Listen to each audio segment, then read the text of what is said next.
નમસ્કાર, હું છું પ્રિયા અને તમે જોઈ રહ્યા છો જનતા કી જાણકારી ન્યૂઝ।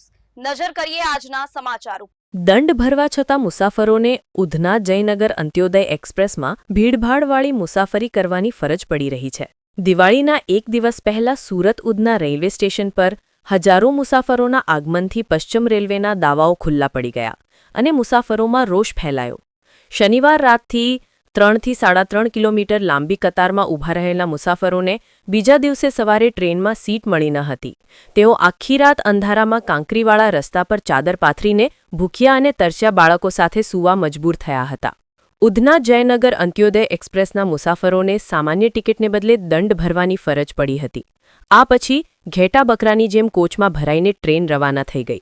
દર વર્ષે દિવાળી અને છઠ પૂજા દરમિયાન ઉધના રેલવે સ્ટેશન પર અભૂતપૂર્વ ભીડ સામાન્ય બની ગઈ છે, પરંતુ રેલવે વહીવટીતંત્ર આ ભીડ માટે યોગ્ય અને સુલભ વ્યવસ્થા કરવામાં લાચાર સાબિત થઈ રહ્યું છે। દરમિયાન બિહાર વિધાનસભાની ચૂંટણીને કારણે ઉત્તર ભારતમાં મુસાફરી કરતા મુસાફરોના અભૂતપૂર્વ ધસારાએ ઉધના રેલવે સ્ટેશન પર અરાજકતા સર્જી દીધી છે। છેલ્લા 18 થી 24 કલાકથી લાઇનમાં ઊભા રહેવા છતાં મુસાફરો હજુ પણ ટ્રેનમાં ચડી શકતા નથી। આશરે 10,000 થી 15,000 મુસાફરોએ આખી રાત સ્ટેશન પર આશ્રયસ્થાનમાં ટ્રેનની રાહ જોતા વિતાવી। બાળકો, મહિલાઓ અને વૃદ્ધોને સૌથી વધુ મુશ્કેલીઓનો સામનો કરવો પડ્યો। ઉધના સ્ટેશન પર સાંજે 4 વાગ્યા સુધી લાંબી કતારોમાં ઊભા રહેલા હજારો સ્થળાંતરિત કામદારોને ઘરે મોકલ્યા પછી રેલવે વહીવટીતંત્રે તરત જ ઉજવણીનો ફોટો સેશન શરૂ કર્યો, જાણે તેને મુખ્ય પુરસ્કાર મળ્યો હોય।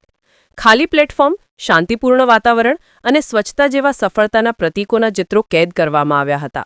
આ ઘટના રેલવે સિસ્ટમ પર વ્યંગ લાગે છે, જ્યાં મુસાફરોની સમસ્યાઓ હોવા છતાં સફળતાની છબીઓ કેદ કરવાની સ્પર્ધા ચાલી રહી છે।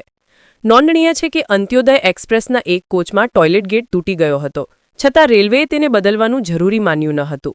ટ્રેનની અંદર અને બહાર ગંદા કોચને કારણે રેલવેની સ્વચ્છતા ઝુંબેશ પણ ખોરવાઈ ગઈ હતી। कहाँ जा रहे हो? बिहार जा रहे हैं। बिहार जा रहे हैं। सुबह कल कितने बजे आए थे? कल हम यहाँ पर आए थे 2 बजे। हाँ, फिर टिकट कितने बजे मिला?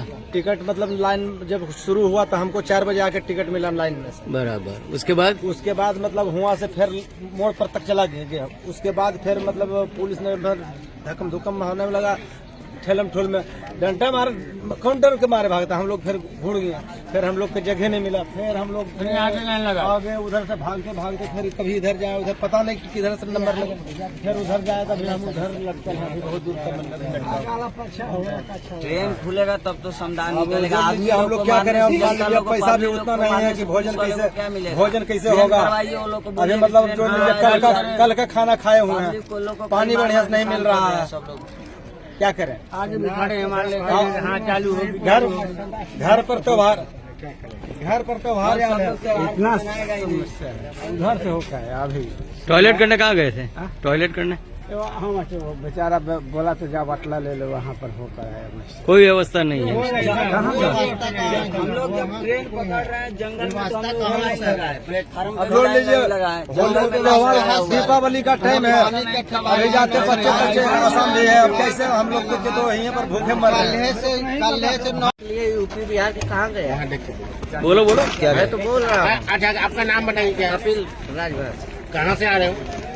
यहाँ पंडेसरा से। पंडेसरा से। कितना बजे रात को? 11 बजे। अच्छा, क्या हुआ यहाँ? यहाँ पर कुछ गाड़ी का पता नहीं चलता है, कौन गाड़ी जाएगी कौन गाड़ी नहीं जाएगी। रेल मंत्री बोलता है 12,000 रेल अपना ट्रेन चालू किया हो, यहाँ तो चिंता नहीं, एक भी नहीं चालू होता है। इनका लोग 8 बजे रात से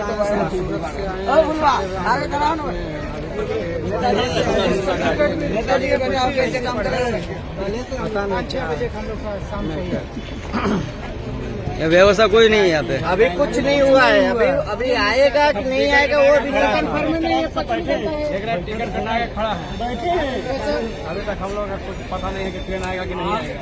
8 बजे से यहाँ बैठे हैं, देखिए एक भी लाइन किसका नहीं है। पूरा एकदम भरा बोलता है 12,000 टिकट भी दिखा रहे हैं।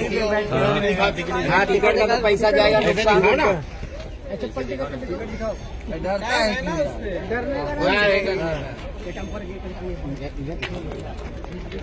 मुकेश भाई, तीनों टिकट दिखाओ। सीधा दिखाओ ना, उधर तक तो दिखेगा। एक ग्रुप फोटो भी ट्रेन दिया 12,000 खिसक नहीं रहा है थोड़ा गाड़ी आगे ले लो